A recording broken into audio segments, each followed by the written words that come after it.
Hello भाई नमस्कार जय जगन्नाथ। बर्तमान आम आसु पहुँचलु कपिलास आउ कपिलास पाखे एक चाहा दुकान अच्छी जहाँकि माने आपण आसिक एठे पीले ही जानीपर आउ देखु आउ से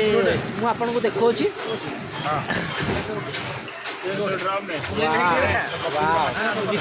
मुर्की मुर्की गोटे गोटे ना माटी कप्रे दौरान कफी बर्तमान आम कफी पीऊँ आपण मैंने भी आसले से कफीर मजा नहीं पारे आपण मैंने दुकान आउ देखु भाई राबिड़ी कफी जगा बलिया एवं हाँ आ गोटे कथा हूँ जदि मो चैनल को सब्सक्राइब करना सब्सक्राइब करूँ और लाइक शेयर करूँ है।